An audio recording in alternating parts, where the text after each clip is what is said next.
Čaute, ja som Samo z Jumpsport Riders a dnes som sa pozrel na zariadenie Trackhead. Je to zariadenie na trackovanie polohy bicykla a zároveň zabezpečenie proti krádeži od slovenskej firmy. Tak sa pozrieme pozrieť na to, že čo to zariadenie dokáže, aké sú možno plusy, minusy a nejaký môj celkový názor na to zariadenie. Tak poďme na to. Najprv sa pozrieme na montáž. Montáž je veľmi jednoduchá a montuje sa to do hlavového zloženia. Čiže poďme sa pozrieť, jak to vyzerá. To je krabica a v tej krabici sú samozrejme všetky príslušné manuály. Tieto manuály sú náš dostupné na internetovej stránke aj v PDF, že si to viete stiahnuť. A takisto na YouTube 20-minútový manuál s kompletnou inštaláciou, nastavením všetkého. Čiže to si môžete tiež pozrieť. A balenie obsahuje samotné zariadenie a šrobovák na rozmontovanie, aby ste tam vedeli dať SIM kartu. Takže poďme to namontovať. Čiže takto nejako vyzerá to zariadenie. Ako som spomínal, montuje sa to do hlavového zloženia. Čiže je potrebné vybrať túto podložku, šrubu a vybiť aj ježka. A potom toto sa tam len vloží a zašrubuje táto šruba na spodku, čím sa to tam zablokuje.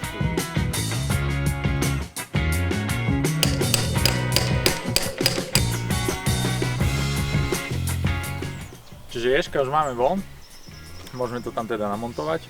Je ešte dôležité, aby tento konektor na nabíjanie bol zarovno s touto tyčkou, pretože zariadenie dokáže aj určovať 3D polohu v bicyklách, čo si neskôr ukážeme.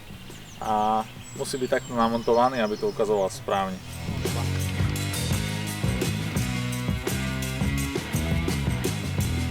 Dobre, trackhead máme v bicykli namontovaný, vyzerá, že drží celkom pevne, neviem ho nejakým spôsobom ani vytrhnúť, ani pohnúť s ním. Čiže poďme teraz si povedať, že čo to všetko dokáže a nejak to otestovať. Zariadenie mám namontované na bicykli, teraz ho poďme pripojiť. Pripojenie k telefónu funguje cez telefónny signál, to znamená, že si potrebujete kúpiť nejakú SIM kartu. Nespotrebovala to nejak veľa dát, čiže nie je to nejaký extra výdavok navyše, ale za to funguje aj na väčšiu vzdialenosť ako napríklad Bluetooth. Na ovládanie tohto zariadenia sa používa aplikácia JR, ktorú si viete stiahnuť z iStores alebo Google Play. Táto aplikácia je zadarmo a neúčtuje žiadne ďalšie ani mesačné, ani ročné poplatky, čo je výhoda oproti niektorým iným takýmto zariadeniam. A viete sa tam prihlásiť cez Google alebo aj cez Facebook, cez Apple ID, alebo si vytvoríte vlastný účet. V tejto aplikácii hneď na začiatku vidíme, tu je mapa, kde je zobrazené moje zariadenie. No a aby som zapol to zariadenie, tak ho potrebujem najprv zapnúť v tejto aplikácii. Keď ho zapnem, tak potrebujem použiť aj takýto magnet, ktorý je v balení. Musím ho držať, až kým nezačne pípať, kým to trvá. Dobre, máme to zapnuté a som tu teraz v ovládacom paneli toho zariadenia, kde najprv si môžete všimnúť údaje, nejaké tam stav zariadenia, sú tam nejaké signály, hej. Možno je tu toho až príliš veľa, ale je tu všetko do detailov zobrazené.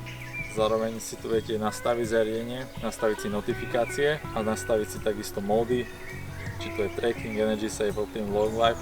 A dokonca tieto módy si viete do detailov úplne nastavovať. To znamená, že pri akom percente baterky, na aký výkon ide, ako často odosiela notifikácie. Nebudem to teraz všetko prechádzať, lebo je to pekne rozpísané a predstavené v manuáloch, aj či už v videomanuáloch alebo v dokumentoch na stránke. Čiže si to viete tam pozrieť. Momentálne mám nastavenú obnovovaciu frekvenciu na 6 sekúnd, to znamená, že každých 6 sekúnd mi odošle údaje do telefónu a zariadenie je zapnuté a je odomknuté. Teraz keď ho zamknem, ten zvukový alarm, tak bolo počuť také pipnutie, čím sa to zamklo. A ja som si už notifikácie nastavil, čiže poďme teraz vyskúšať, že keď niečo spravím s tým bicyklom, že ako dlho bude trvať, kým sa niečo stane a kým príde nejaké upozornenie. Čiže bicykel stojí. Nejakých 4 sekúndach začalo pípať. Neviem, či to počuje niekto. O nejakých 10 sekúnd mi už zvoní telefón s tým číslom, ktoré mám nastavené na zariadení a dáva mi vedieť, že niečo sa deje s mojím bicyklom. Si môžete všimnúť, že už mi prišla SMS-ka, že nejaký event. Je to dosť zložito napísané, keď pozerám, hej, v nejakých znakoch, ale z toho som pochopil, že je zamknutý a poloha bola zmenená. Čiže viem, že sa s ním niečo dialo. Vyskúšali sme pripojenie, vyzerá to, že to funguje, notifikácia mi prišla nejakých 10 sekúnd o tom, že sa môj bicykel niekam pohol, čiže vyzerá to, že to funguje dobre.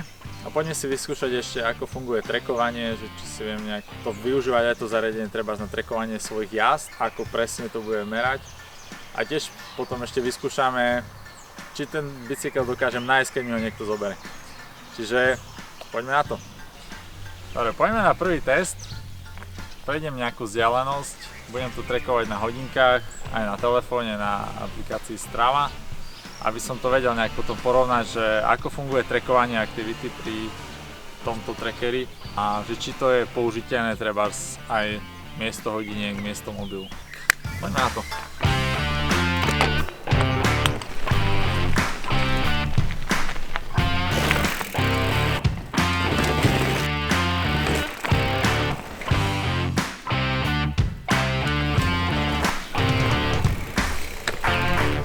Mám za sebou kratší výjazd, čiže uvidíme, ako obstál trackhead v trackovaní aktivity, keď to porovnám.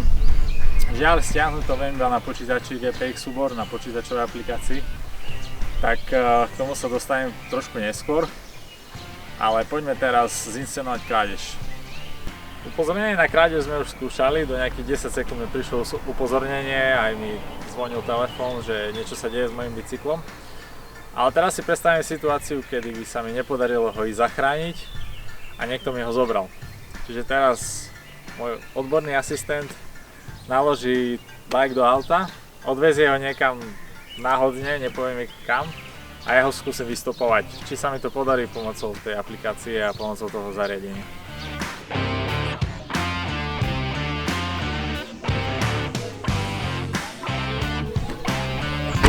OK, zdravý. Bike máme naložený v aute a ja zatiaľ v aplikácii sledujem, že kam idem. Zatiaľ to vyzerá, že funguje. Poloha sa postupne mení, ako sa môžete všimnúť na skrine. Jedna vec, čo som si teraz na tom tak všimol, je, že chýba mi tu moja poloha. Sice vidím polohu, kde mám bicykel, ale neviem, kde som ja. Vraj to je fičúra, ktorá sa tam v najbližšej dobe doplní. Možno to teraz nejak nemysleli. Počkám na hovor, keď mi zavolá, že už je na mieste, že už sa skryl. A pôjdem ho hľadať.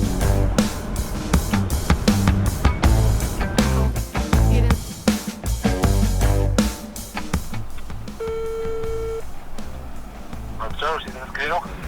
Som tam. Teda tu. Dobre, sa hľadať. Okay. No, čiže tu je fresh pri parce. A tu niekde by mal byť môj bicykel.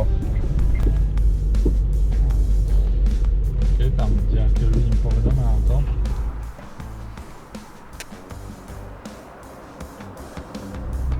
Krávka, ktorá mi ukradla bicykel, čiže aj, asi to funguje.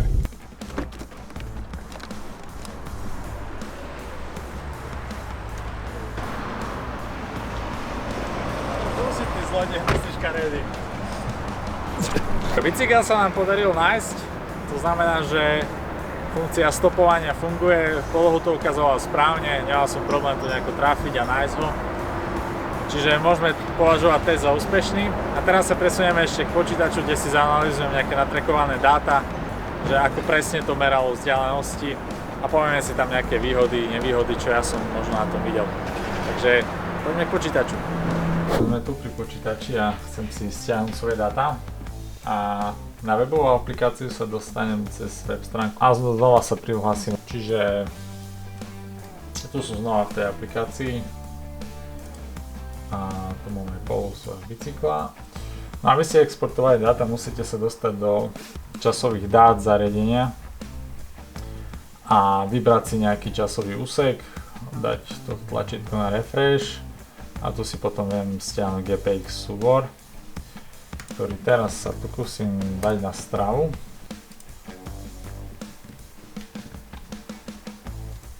OK, čiže nemalo to problém nahodiť tú aktivitu na Stravu. Je tu okolo 5 km, to je približne koľko som nameral aj na hodinkách, čiže vyzerá, že to funguje. No takže vyzerá to, že dokážem si zachrániť dáta, keby sa mi napríklad vybili hodinky alebo mobil, tak v podstate s týmto trackerom si to viem nahodiť naspäť.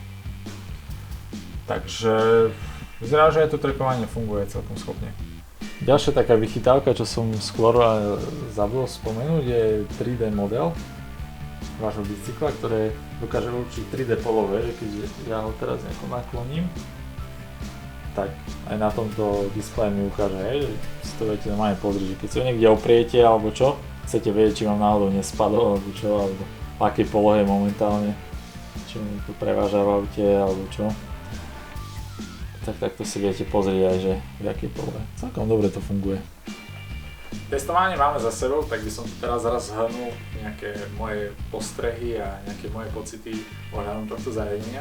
Čo sa týka výhod, určite výhoda je, že tá montáž nie je vôbec náročná, je to jednoduché. Takisto je tam strašne veľa manuálov k tomu na stránke, aj priamo v balení. Čiže veľmi jednoducho viete prísť na to, že ako to všetko spraviť, spojazniť, nastaviť. Ďalšia taká výhoda je dosť veľká kapacita baterky, až 4350 mAh, čo vám vystačí pri takom fakt aktívnom používaní, že v kuse trackujete a odosielate pri najvyššej možnej frekvencii, tak vám to vydrží tak týždeň z toho času. Ak však ho necháte v nejakom standby móde a naozaj ako zabezpečenie proti krádeži, tak vydrží v kľude rok na tej baterke. Čo myslím si, že super, pretože to je aj hlavný účel tohto zariadenia. Takisto tá nastaviteľnosť, strašne veľa vecí si tam viete nastavovať, customizovať tak, aby to bolo presne tak, ako to vy chcete. Či už frekvenciu odosielania, ako dlho má byť zapnuté, ako dlho má byť vypnuté, ako často má odosielať vám správu. Čiže to je veľmi dobré, že si to viete tak nastaviť.